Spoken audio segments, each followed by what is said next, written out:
those of you in the room anyways, can see a nice painting of Krishna. By his feet there's little waterfalls and peacocks and, of course, the full moon. As you probably know, Bhagavad Gita says, Krishna says in Bhagavad Gita, that in the spiritual world there's no need of moonlight, sunlight, moonlight, or electricity. Right? Does Krishna say that in Bhagavad Gita? Yes, he says that. Does Krishna say that in Bhagavad Gita? Yes, okay. But there's a moon. So why is that? And the reason the moon is there is everything's there, along with the moon and everything else, for Krishna's pastimes. Now there's no need, but there's moonlight. And not only there's moonlight, according to our acharyas, every night it's a full moon. There's no phases of the moon. Every night it's a full moon, because it's for Krishna's pastimes. When rasa dance is there, it enhances the rasa dance and any other of the evening activities that Krishna does. So it's a full moon.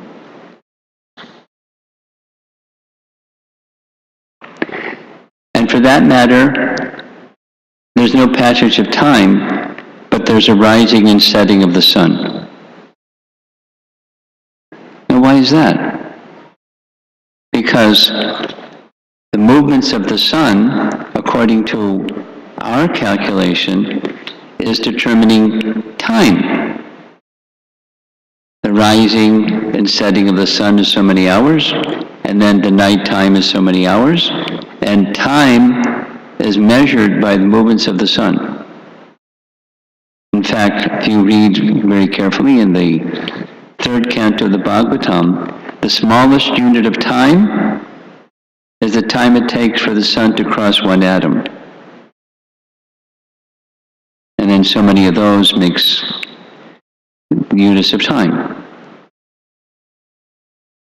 But so there's no need of sunlight, but there's rising and setting of the sun, because it's to enhance Krishna's pastimes. During different stages of the movements of the sun, Krishna performs his wonderful activities. The pastime of Krishna's killing of Pralambasura. Balaram's killing of Pralambasura takes, I'm stalling for time so to get the camera going. Is the camera pictured? Do you want it to go directly, or do you want it to be at an angle? The wire is short. Okay, the wire is short. Okay. Krishna, the pastime of Balaram killing Pralambasura takes place in the summertime, but it specifically states by Shukadeva Goswami, when Krishna's pastimes take place, it's always like spring. Now, anyone that's been to Vrindavan in the summer? It's hot, like an oven. But when Krishna was there, it was like spring. So there are these inconceivable, during the morning Bhagavatam class, our Parma Kruna was pondering over the inconceivable. And the inconceivableness of Krishna has to do with his inconceivable potencies. And when his potencies move, it bewilders the mind, especially the binary material mind. It doesn't make sense. Krishna can't be for something cannot be simultaneously bigger than the biggest and smaller than the smallest. It can be big, maybe even like really big, but simultaneously small, and smaller than the smallest and bigger than the biggest at the same time. Or those of you that like reading Prabhupada's books, you know that in Ishopanishad it states that he walks and he does not walk. He's very near and he's very far away as well. At the same time. He doesn't have legs he doesn't have material legs to walk, but he can overcome all others running. There are these apparent, we're going to touch on it. We touched on it yesterday evening. We're going to touch on it again today, this evening, about the nature of Krishna's appearance. It was puzzling about the mystery behind Krishna's appearance, and now here's some description of the reasons for Krishna's appearance. And we'll begin by offering our respects to Radha Shyamasundara. There is Shyamasundara in Vrindavan and Srimati Radharani, and the one who's introduced us to all of this wonderful description of the inconceivable Krishna is our founder Acharya Srila Prabhupada, whose appearance day we'll be observing tomorrow. But we'll start with the explanation given in Bhagavad Gita, the reason for Krishna's appearance. You all know the verses. On Janmashtami we have to recite them. There's 2 verses in chapter 4. In one of those verses, Krishna gives 3 reasons. The 3 reasons are Pritranaya sadhunam, to give protection to the sadhus, Vinashaya chaduskritam, to annihilate the miscreants, and Dharma sangsthapanartaya, to restore or reestablish Dharma. Those are 3 reasons. Whenever the Supreme Lord appears, those 3 reasons are missions that he fulfills. And similarly, when there's dharmasya glani, or discrepancy in religion, yada yada hi dharmasya glanir bhavati,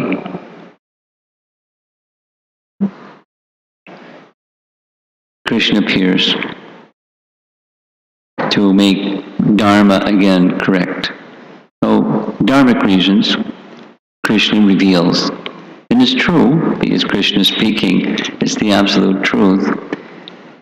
Then there's another explanation given in Canto 10, Chapter 6, verse number 7. And it's Krishna's childhood, when he was, Prabhupada, anyway, he was 3 days old. It's very small. Prabhupada gives another number, but 3 days, according to the Bhagavatam. And Putana saw baby Krishna as Asat Antakam. Asat Antakam. Asat means those were demons. So he doesn't hesitate to kill demons. Or he could kill all demons. She saw, when she's looking at Krishna like this, she didn't pick him up yet, but she saw him and she understood this child. Here's what Vishwanath writes. Putana could understand that this child was not ordinary, but was meant to kill all demons. So confirmed. Vinashaya chaduskritam. And she understood. That's the purpose of Krishna's appearance, to kill the demons. In the Srimad Bhagavatam, there's different explanations in different places.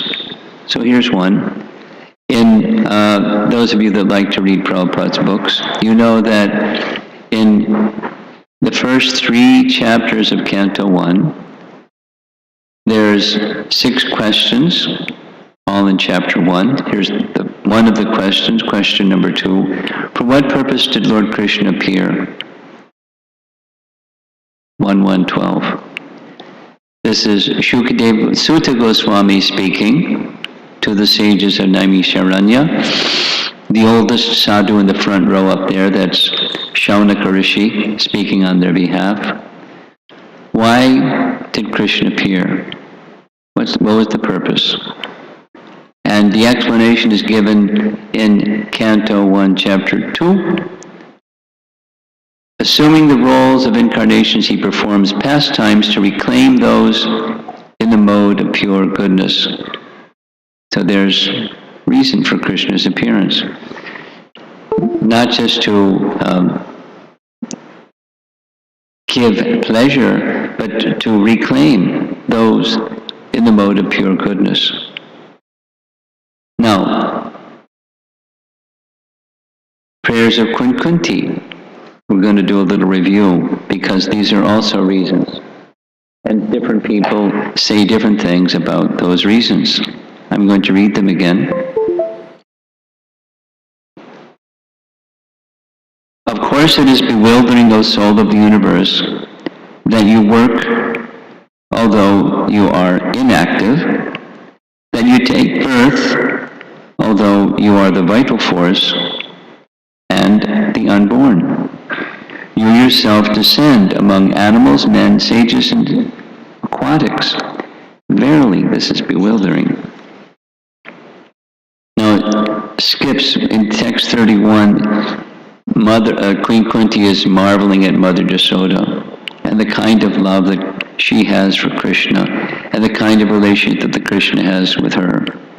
He who is feared by fear personified is afraid of that little stick in Mother Jasoda's hands, and he cries. So text 32.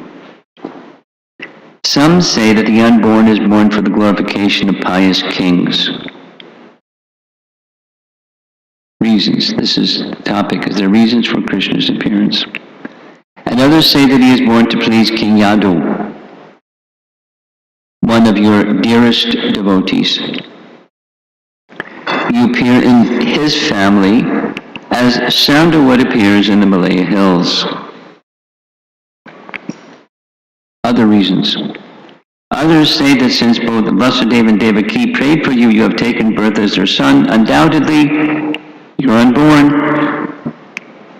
Yet you take your birth for their welfare and to kill those who are envious of the demigods. So, to give protection to the demigods. We read this morning one of the prayers by the demigods to Krishna while still in the womb of Devaki for protection. Others say that the world, being overburdened like a boat at sea, is much aggrieved, and that Brahma, who is your son, prayed for you, and so you appeared to diminish the trouble. And 35. Well, I believe I can show you 35. There's 35. I'm going to move it. Let's play that.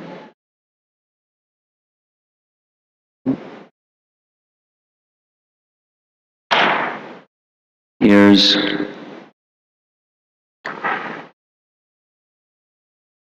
and yet others say that you appeared for the sake of rejuvenating the devotional service of hearing, remembering, worshipping, and so on, in order that the conditioned souls suffering from material pangs might take advantage and gain liberation. So these are reasons. Now, this is just a review of what we did yesterday. I was planning it this way. This is the real reason for the Lord's appearance. First there is ignorance, avidya, and then desire, kama, and then action, karma bihi. You come to engage those suffering due to actions arising from material desires, which are due to ignorance, in actions for attaining prema. The destruction of suffering is incidental because it is said in in the next verse that the results of hearing about the Lord is seeing the lotus feet of the Lord. By seeing the Lord, one attains prema.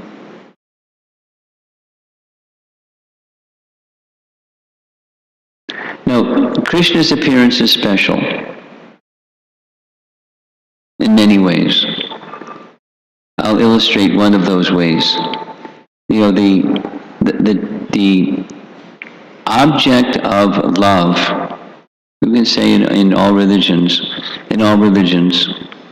there's, without having an original creator and source of everything, then how is it religion? All religions will agree the goal is to develop love for God. That's consistent. However, one of the incarnations of Krishna is Buddha, who doesn't teach about God, but he tricks people because he's God and people follow him and they worship him. Some of you may know there's a very nice devotee named Radhika Raman, who is a professor at Utah State, and he teaches religious studies. It's his field of teaching. And he has this really nice explanation of Buddhism. Now, because I visit China, I know the most prevalent brand of Buddhism, there's many, many, many, is Pure Land Buddhism. And what Pure Land Buddhism teaches is basically theism. It goes like this. For those who cannot attain the stage of nirvana, which is most people, then Amitabha Buddha very kindly manifested this Pure Land. And you hear about the Pure Land and it sounds a lot like heaven or the kingdom of God. It doesn't use those terms. And then there's what you do to get there. And you say Amitabha Buddha's name again and again. There's a mantra for that particular practice. And then you go there and you enjoy in his presence and you engage in activities with him. Then, you know, the slight variation is, when you get really, really, really, really qualified, then you can get trained up how to go to the nirvana realm. Nirvana realm is where there's nothing.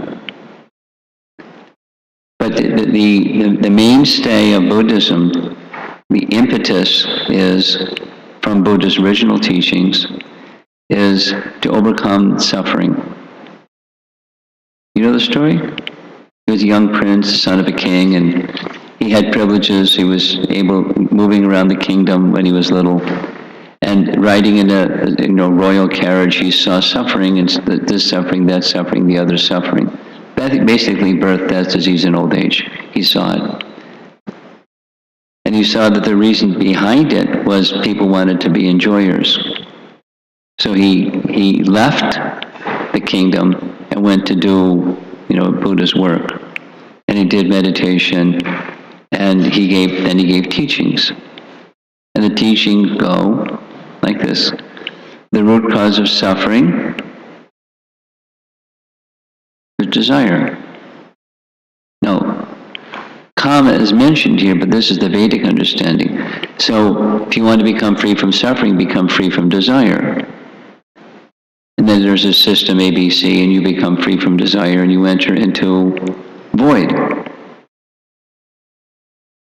But the Vedic teaching is this. The root cause of suffering is ignorance. And ignorance influences the soul to have ignorant desire. When you have ignorant desire, you have ignorant activity, then you have suffering. So the root cause is ignorance. And the substitute for ignorance is not just knowledge, but knowledge that sustains. It's a long explanation. In Uddhava Gita, Krishna discusses this with Uddhava. It's really knowledge of the loving Supreme Personality of Godhead so that one can enter into this realm of prema. That's why Krishna appears. The image here is the ostrich who sticks his head in the sand because he doesn't like to suffer. But the suffering, the ignorance, is because of influences to have material desire. And material desire results in fruitive activity. And fruitive activity all brings suffering, although one's looking for happiness. And so the message of the Bhagavatam, which is the message of Lord Chaitanya, is one needs devotional service to Krishna. That's the complete picture. In the verse preceding, this is Kunti's prayer, text 29. O Lord, no one can understand your transcendental pastimes, which appear to be human and so are misleading. You have no specific object of favor, nor do you have any object of envy. People only imagine that you are partial. It's a nice verse. So is he partial or impartial? And what are his intentions when he appears? And it appears, all of this appears very contradictory. Let's explore. The Lord's mercy upon the fallen souls is equally distributed, like the rays of the sun are equally distributed. Just as the sun is never partial to anyone, partiality in receiving the Lord's mercy is relative to the recipient, and it is not due to the partiality of the all-merciful Lord. So here's Krishna with the cowherd boys and with cows, of course. When the Lord descends on this material world, he plays like a human being, and therefore it appears that the Lord is partial to his devotees, but that is not a fact.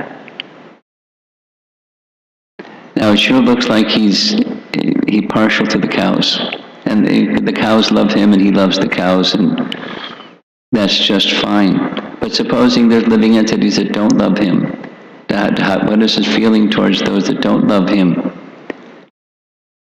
No one knows the intentions of the Lord who desires to hide himself in human form, who does not show favor or hatred to anyone, and about whom all men have different opinions. That's Vishwanath's translation of that verse 29. Here's his commentary. Who will decide the truth about you if there's a disagreement? Answer, no one can decide.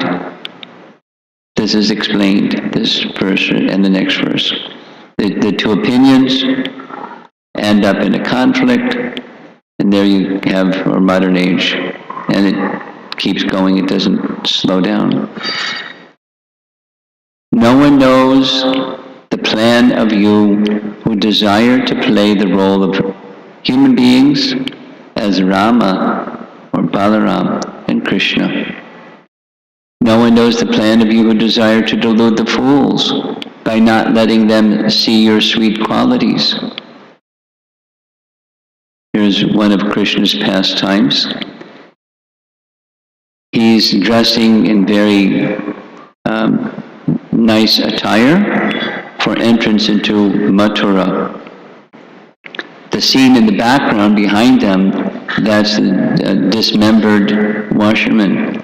Because Krishna and the cowherd boys were wanting to enter into Mathura dressed properly for going into the big city.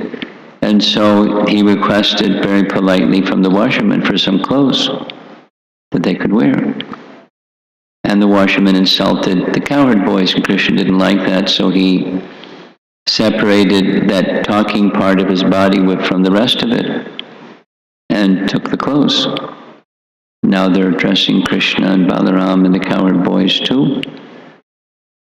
Now, the words that Krishna used to speak to the washerman, the very same words in Sanskrit, were the words that Krishna used to speak to the weaver.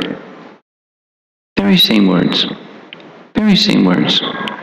And the response was quite different.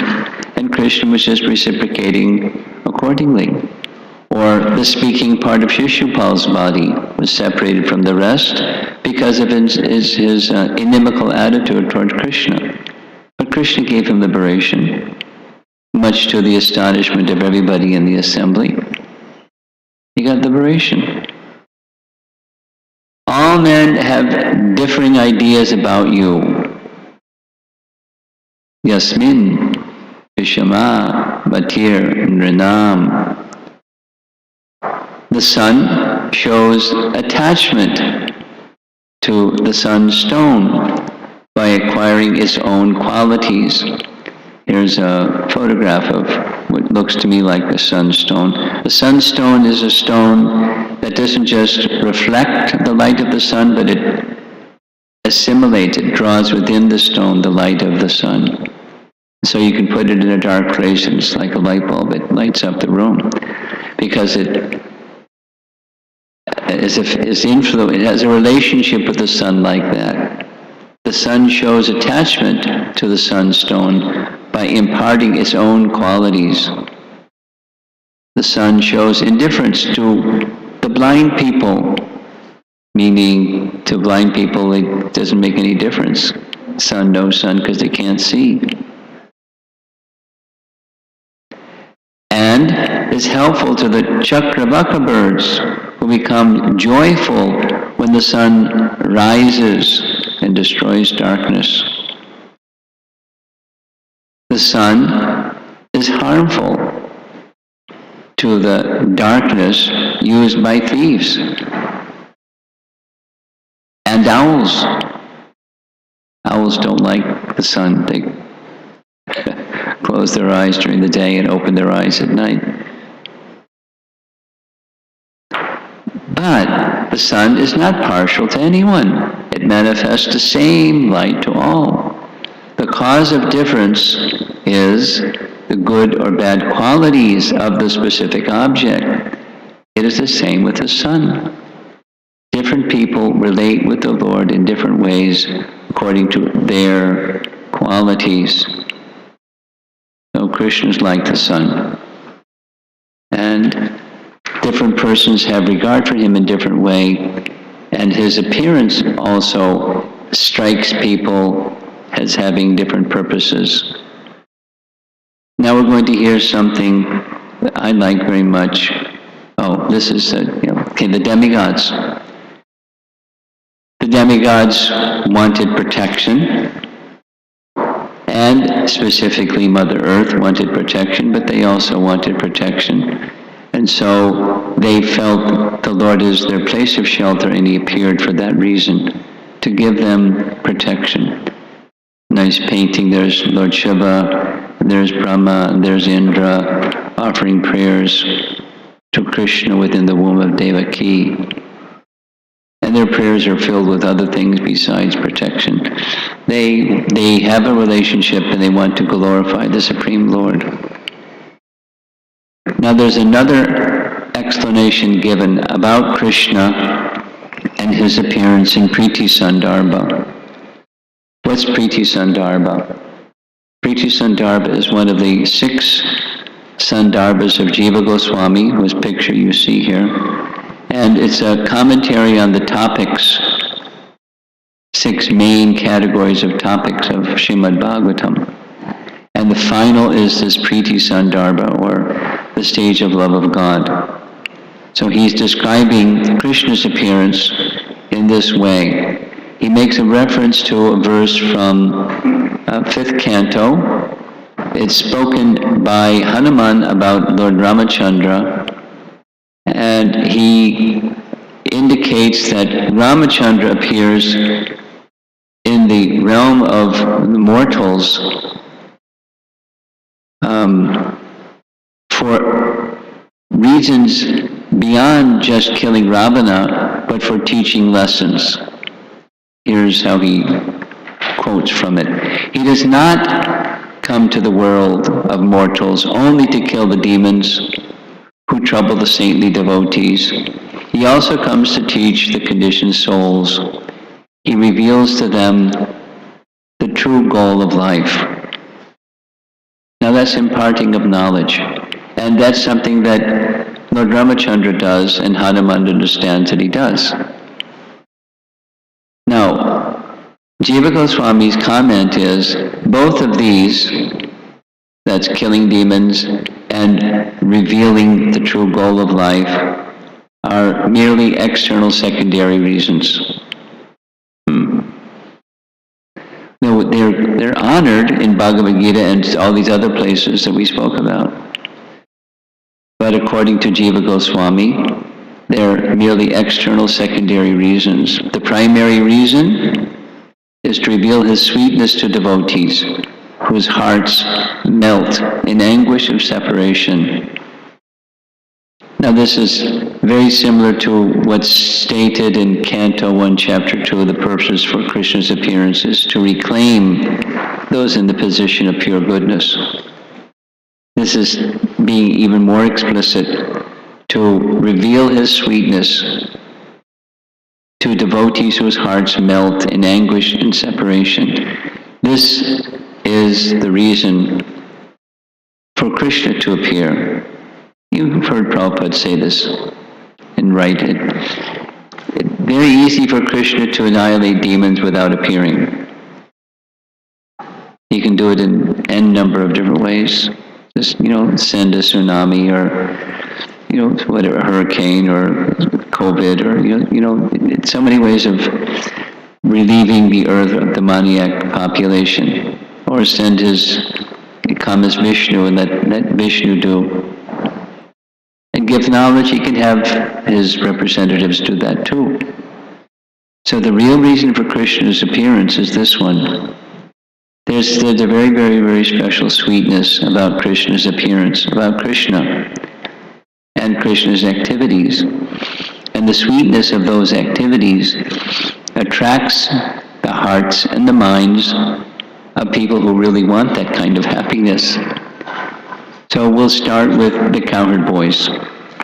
Now, according to Chaitanya Charitamrita, although Rupa Goswami states that there are 5 primary rasas, Lord Chaitanya came to inaugurate the 4 rasas. That is, Shanta rasa is not what Lord Chaitanya came to give.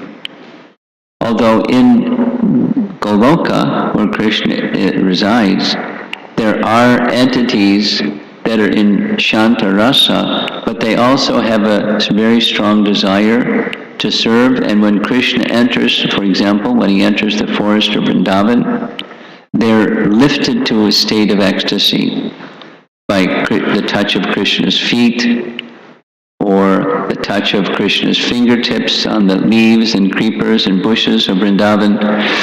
When he plays upon his flute, the rocks melt and the river stands still. So even the inanimate objects that don't appear to be serving, they're moved to ecstasy. But the gift of Lord Chaitanya starts with dasya, for all of us, to render service, and then even more intense of intimacy of service is the cowherd boys. Very delightful painting, some wearing funny hats, and some waving a cloth to make Krishna cool. The cowherd boy is stealing something from Krishna's plate, another cowherd boy massaging Krishna's shoulders, others saying jokes and making fun. So this life of Krishna's sweet pastimes in Vrindavan are very, very delightful. Many chapters in the 10th canto describing Krishna's wonderful activities with the cowherd boys. Many of you know the verse, Etam satam brahma sukhanuvritya dasyam gatanam paradaivatena maya shritanam darakena sakam raja kritapunya punja. This is a verse that Prabhupada would quote many, many times, specifically the last three words, Krita Punya Punja. It's a verse spoken by Shukadev about the life of Krishna when he was very young and spending time with the cowherd boys in the forest of Vrindavan. This is the sweetness of Krishna, where he's saying, who can understand the exalted nature of the cowherd boys? That same Supreme Lord who is the sukha, the happiness of those who are seeking Brahman realization. That very same person who is the object of worship of the devotees. And for Maya Shrutanam, those persons who are in Maya, the worldly people, Naradarakena, he's just like everybody else. They don't see him as any special anything. But these young boys, cowherd boys, they're playing with him, sakhas. They're just like equals with Krishna. How can we understand how they achieved this position? It's so exalted. Krita Punya Punja, lifetimes and lifetimes and lifetimes of pious activities to get this opportunity. He's not, on an altar where one is offering articles in a ritualistic fashion. They're playing with him. Very, very elevated. And so many exchanges of happiness with Krishna, between Krishna and Balaram when they were of this age. This was the same. And because of their happiness, all the other living entities in their vicinity were experiencing great happiness. Now the happiness, this is Sudama Brahman when they meet. Sudama was also Krishna's friend, but it didn't have the same sweetness. It was very, very warm and loving and affectionate. But Krishna appears to reciprocate and exhibit his sweetness with his dear friends, or the parental personalities involved in Krishna's life. Of course, foremost, Mother Jasoda, but the nature of Krishna's pastimes in Vrindavan, the sweetness of Krishna's pastimes in Vrindavan, is that all the mothers of all of Krishna's cowherd friends, they had the same affection for Krishna that Mother Jasoda has for Krishna. They had more affection for Krishna than for their own sons. It's described when they were in their homes doing their household duties. They were meditating that they were doing this for the pleasure of Krishna, although he wasn't even a resident in their house. This is the kind of affection the residents of Vrindavan have for Krishna, in parental affection. And so Krishna would engage in various activities to bring pleasure to them, not only his mother, but into the storerooms of the elder gopis, and enjoy stealing butter. And the gopis would enjoy catching him in the act of stealing butter. Many wonderful descriptions of these pastimes. A very sweet pastime found in Nectar of Devotion. Sometimes, because Krishna is all strength, the elder gopis would sometimes ask Krishna to pick up something. And he'd toddle across the room and pick that something up and bring it. Sometimes when they'd ask him to pick up something that was too heavy, he'd smile and walk over to the object and point to it and touch it.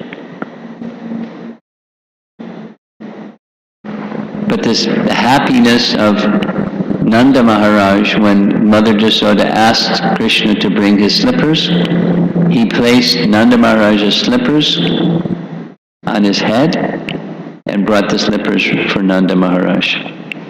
Now this is the same Supreme Personality of Godhead. That's the source of everything. But the affection, the sweetness of Krishna's loving dealings with the residents of Vrindavan is the special reason for Krishna's appearing. So what to speak of the ladies? This is a painting of the wives of the Brahmanas bringing food for Krishna and Balaram and the cowherd boys, because it was actually the cowherd boys that were hungry.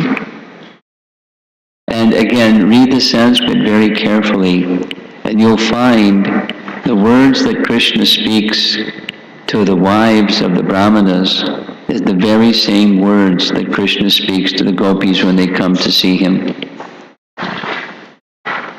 in the dead of night when he's to perform rasa dance with him. So they have although they're wives and Krishna's just a young boy, they have a very special kind of affection, loving affection for Krishna. And then there's the gopis themselves. There's the hankering for the personal association of Krishna called Purvarag. There's Radharani anticipating meeting Krishna. There's a nice verse in the Padyavali that Radharani is pining for Krishna's association, recognizing whatever the sacrifice may be, I'm ready to make that sacrifice. Let my husband beat me. Let my enemies laugh in my face. Let my parents and elderly relatives shame me before my husband. Let my whole family become polluted. I do not care. My heart will continue to love Balaram's younger brother, Krishna. This is Purvarag, hankering intensely for Krishna's personal association. And on Krishna's side, he has similar feelings. This is one of Radharani's messengers who goes to Krishna to tell what you just saw, Radharani's feelings. And the messenger goes back to Radharani saying this: he will not take care of the calves. He does not play the flute nowadays. He is not pleased by the cooling breezes blowing into the forest from the Jamuna River. He sits in a forest grove with his head bowed down, sighing heavily in separation from you. So Krishna comes to experience these very same emotions in his pastimes with his devotees. One more, this is written by Rupa Goswami in the mood of Sri Rupa Manjari speaking to Radha. The first time they're to meet, Radharani is apprehensive and Sri Rupa Manjari is encouraging her, go forward. My dear love-blinded friend, you've already sold yourself and all your beauty to Govinda. Now you should not be bashful. Please look upon him cheerfully. One who has sold an elephant to another person should not make a miserly quarrel about selling the trident which controls the elephant. So her shyness is the trident, or the elephant goad, and she's already given everything. Her heart, her mind, her everything, her whole self to Govinda. So you've given yourself, don't quibble over the elephant goad. Now these loving pastimes in Vrindavan, particularly the loving pastimes amongst Krishna and the gopis, is very confidential. But it's part of the reason for Krishna's appearance, this aspect of Krishna's sweetness. According to Rupa Goswami, according to Jiva Goswami, this is the principal reason. There's the external reasons, and there's the internal reasons. He uses that same language just as Krishna Das Kaviraj uses for the reasons for Lord Chaitanya's appearance. 3 external and 3 internal reasons. Now, what is spoken in Bhagavad Gita doesn't mean it's not true. It's true. There are reasons. But there's more confidential or internal reasons.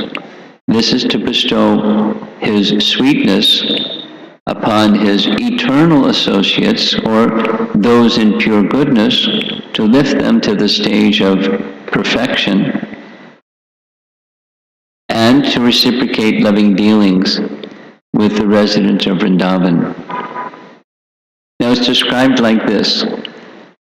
How old is Krishna in Goloka Vrindavan, in the spiritual world? Does he have all ages simultaneously? According to our acharyas, in Goloka Vrindavan, he's eternally situated as 16. And Balaram, because they're the same age in their pastimes on earth. So, but also in Goloka, they're 16. And he doesn't age beyond that. He doesn't age below that either.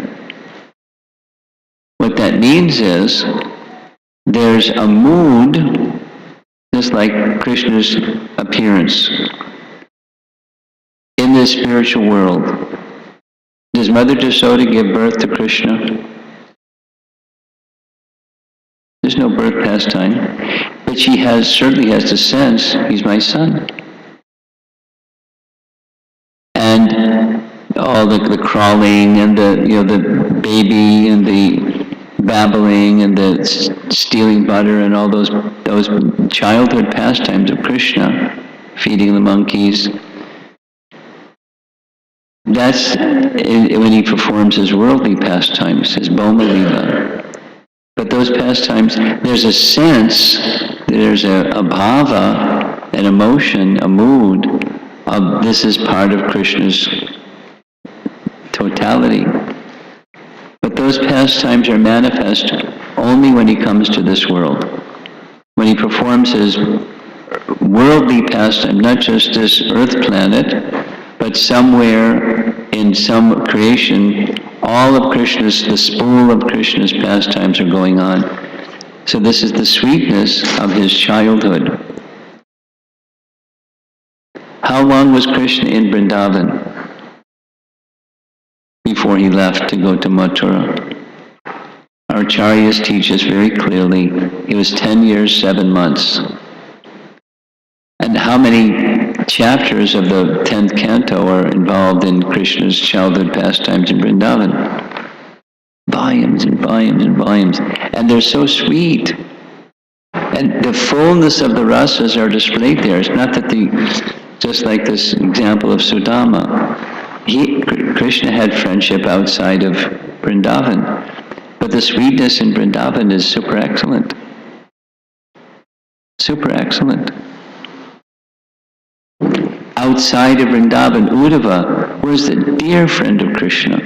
And when he saw the residents of Vrindavan and the kind of love they had for Krishna, he wanted to just become a blade of grass somewhere in Vrindavan, to take the dust from the feet of the residents of Vrindavan. Lord Brahma, same prayer in his prayers to Krishna. After stealing the calves and Brahmar boys, he makes the same prayer. He asks, if you are very kind upon me, let me take birth somewhere in Vrindavan, so the dust of the residents of Vrindavan will fall on me, and I can get their mercy. That's Lord Brahma. What to speak of demigods, the topmost being in the universe, Lord Brahma.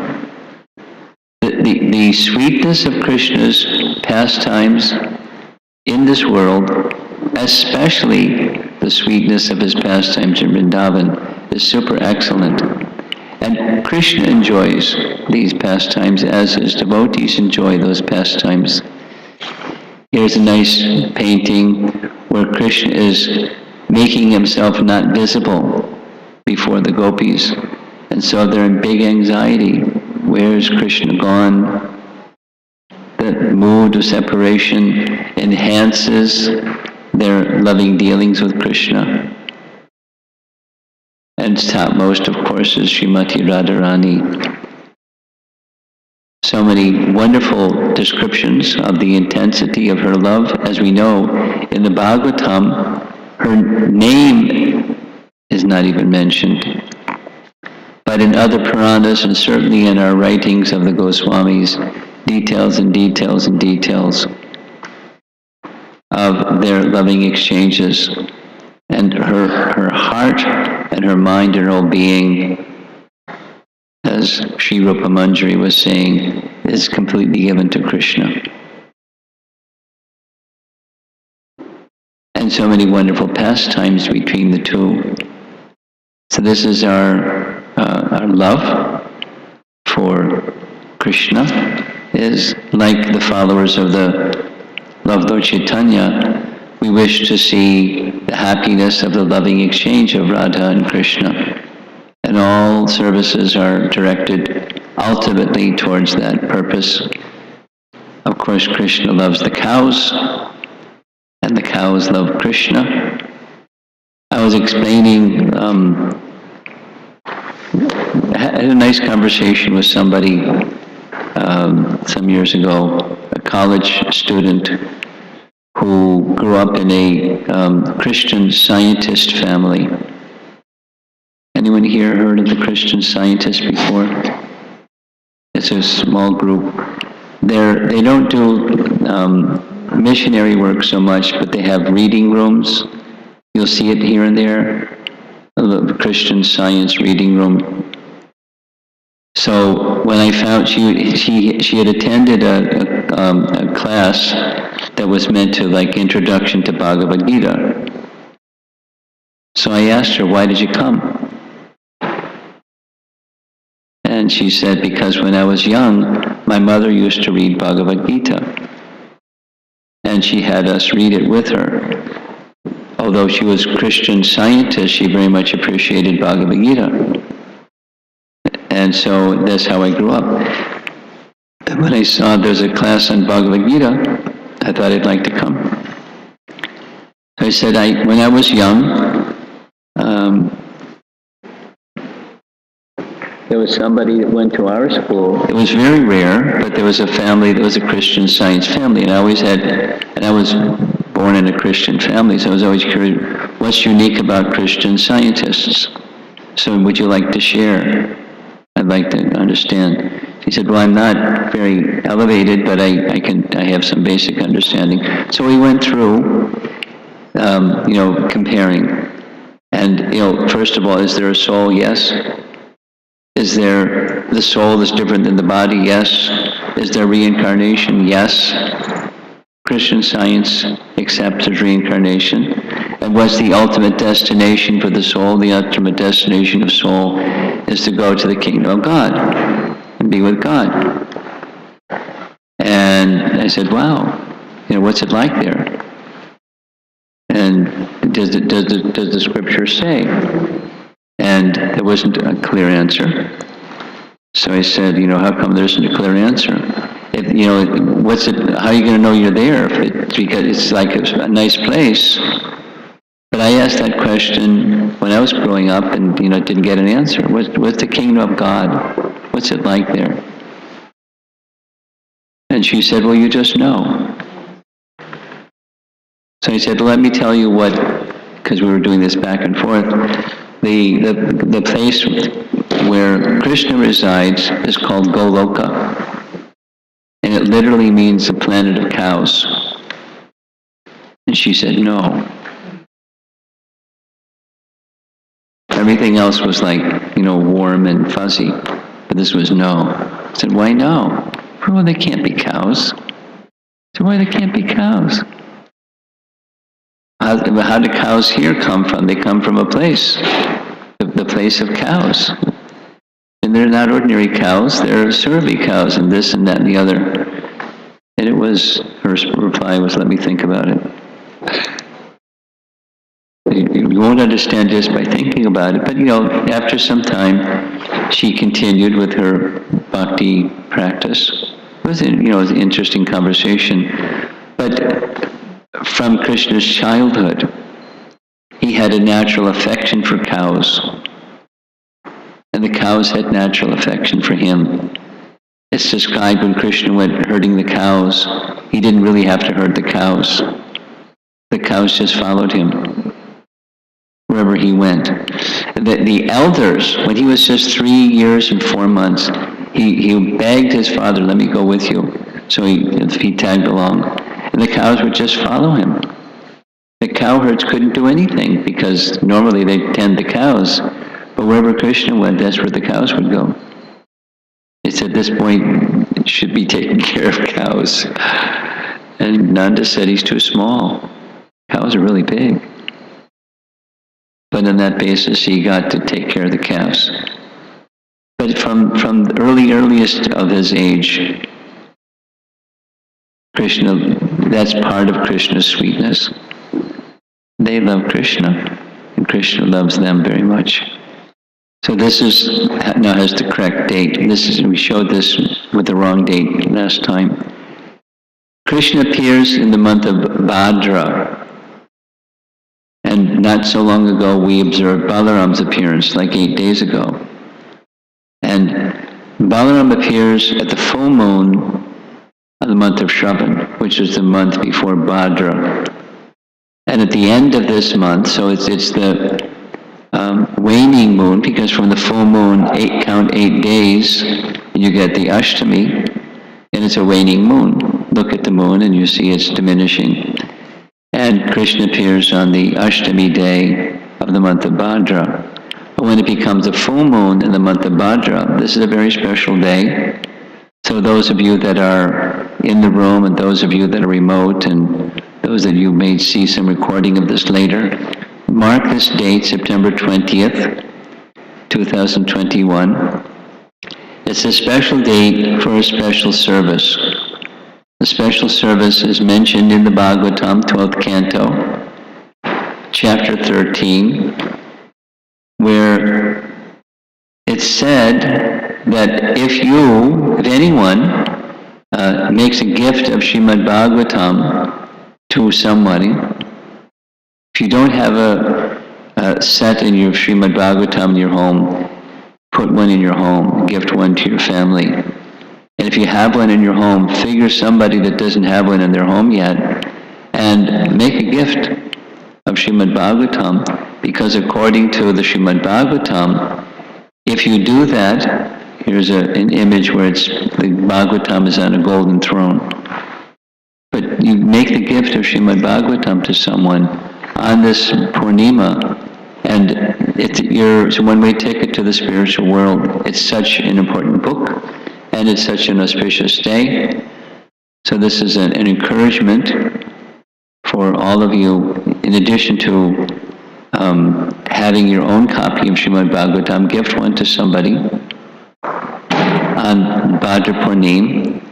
Now, our book distribution team is not present, but you can contact, I'm sure they have some way of informing you of how this ultimate gift of Srimad Bhagavatam can be given for Bhadra Purnima, or on that special day.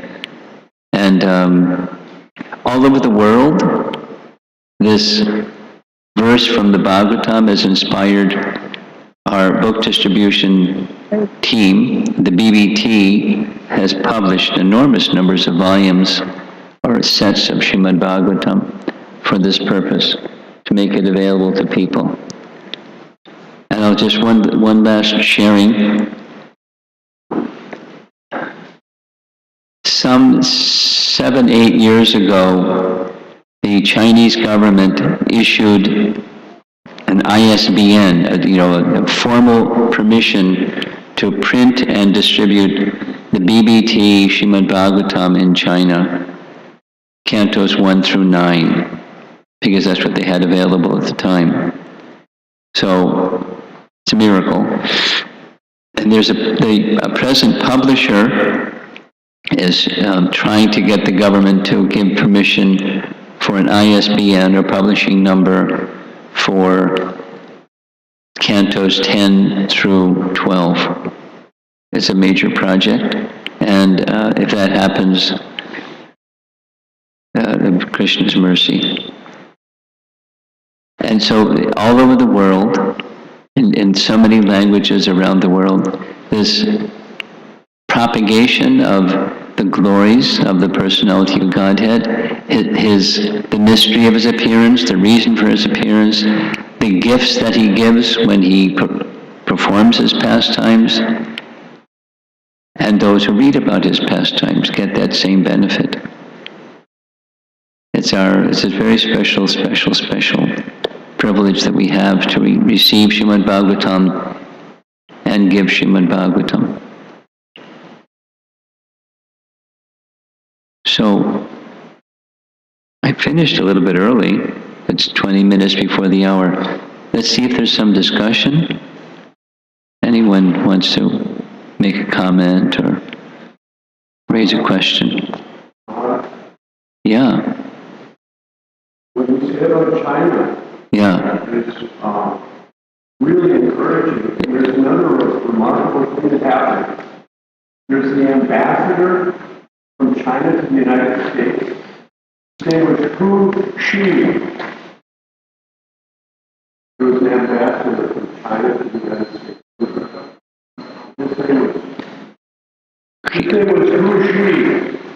Keep going. I'm loud enough. You can hear me. Yeah, we can hear you. Mr. Kunti, the ambassador from China to America, he said India conquered and dominated China for 20 centuries culturally. And that was his statement. So, Maharaj, I know you've been to China, and other devotees have described to me how, in other words, Buddhism at the grassroots level is there in China.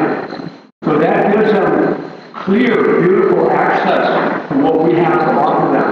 And China is the big dog on the planet Earth now.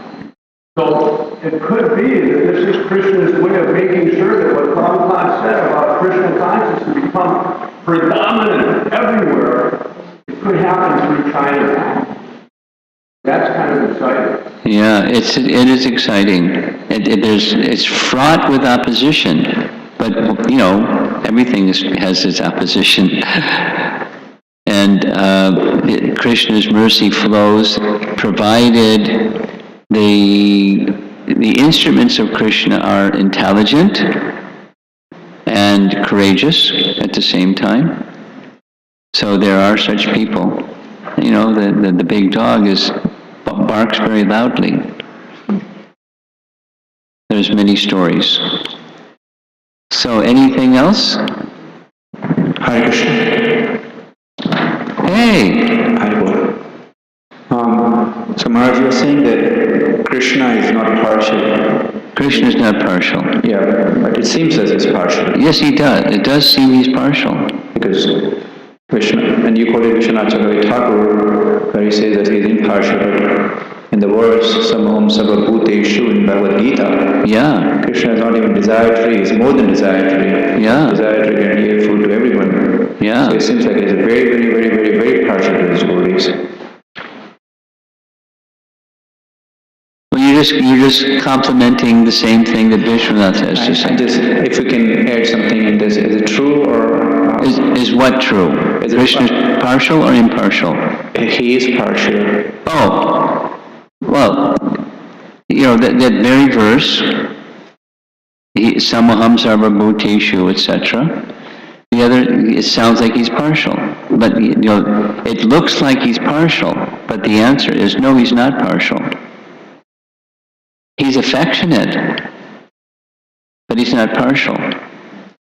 When he just like that painting, he killed the washerman, but he liberated him. He was a bad guy. Shishupal was a bad guy. And Krishna liberated him, which was very astonishing for Maharaj Yudhisthira and all those that saw it. So he gives his mercy corresponding to the regard that others have for him. With the killing doesn't look like embracing Embracing doesn't look like killing. But the effect is, he's giving the fullness of his mercy according to the receptivity of the individual, and he and gives liberation. That's our Krishna. Thank you. It seems like that Krishna is a machine who reacts according to the. No, not a, he's a person, not a machine. Then how can we understand this verse? Napare aham. Krishna said, I cannot repay you anything for the gopis' services. So that means he is very affectionate because. He's affectionate because of their affection for him. He's reciprocating with their affection for him. Like the sun shines equally everywhere. Krishna's affection is equal everywhere. But so supposing somebody comes to him and says, let's fight. Krishna, sure, let's fight. And he does some chivalrous talk. Rah, rah, rah. And Krishna goes, rah, rah, rah. Chivalrous talk.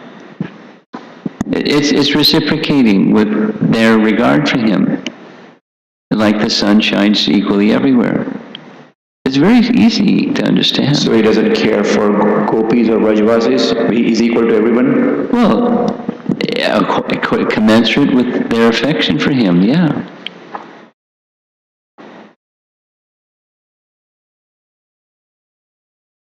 Now, one could say, you could say, wait a minute.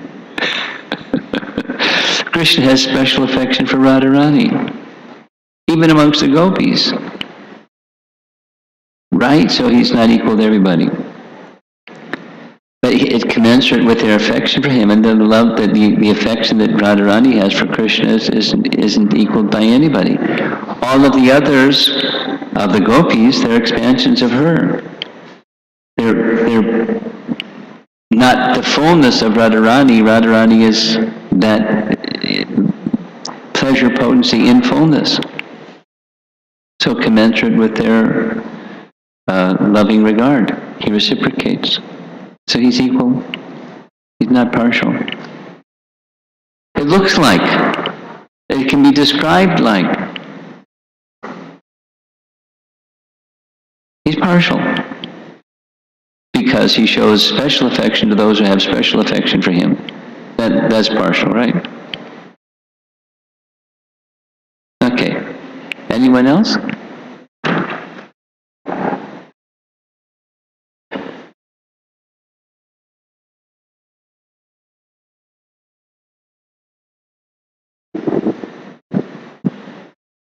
Hare Krishna Guru Maharaj. Today is Janmashtami, and by 12 o'clock we are going to have a darshan. Everybody have a lot of prayers. I wanted to hear from you, what is the best thing we can ask from Krishna on this special day, on this special moment? Like what we should be adding to our prayers.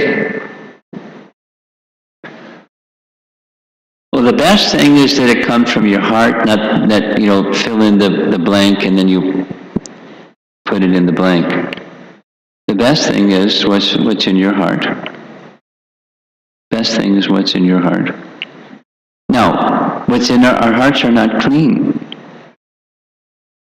So what's in our heart may be something that's not clean. So then you try to align what's in your heart with those whose hearts are clean, the pure devotees of the Lord. So you can fill in the blank in that way, but the best thing is that which is coming from your heart, not just check the box or fill in the blank or put in something that's not substantial.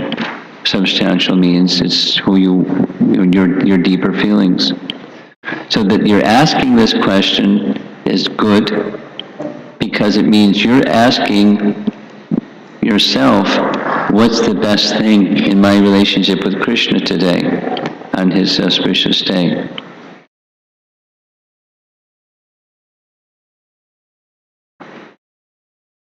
And the expression can be very different. I'm thinking from your question about a topic that comes up when we have japa retreats. At least one of the procedures from the very beginning of japa retreats that I took part in, we have a little sankalpa ceremony. Everybody gets a 3x5 card and a pen, and you write down your sankalpa, your intention. And I remember one of the devotees said, because he expressed, would anybody like to volunteer? He said, my intention is to pray to the holy name that I may become fearless. Now, I was surprised by that remark, but I didn't ask publicly, but later, you unpack the fearless, it means complete shelter. And when there's this complete shelter, I'm safe in the shelter of Krishna, that I'm fearless. It's overcoming negative emotions in one sense. Fear is a negative emotion. It's an animal instinct. It's built within the embodied souls as fearing. It's one of the four. Bhayam. And to go beyond that. So there are different ways of saying it. The best is which is from your heart, aligned with the indications of those whose hearts are pure. And at different times, different affinities are going to be. Let's supposing you say, I'd like to become an eternal associate of Srimati Radharani. Now that's really high. If that's what's in your heart, great. But if, you can't get higher than that. But something that matches a realistic prayer to Krishna from the stage when each one of us. That's what's best.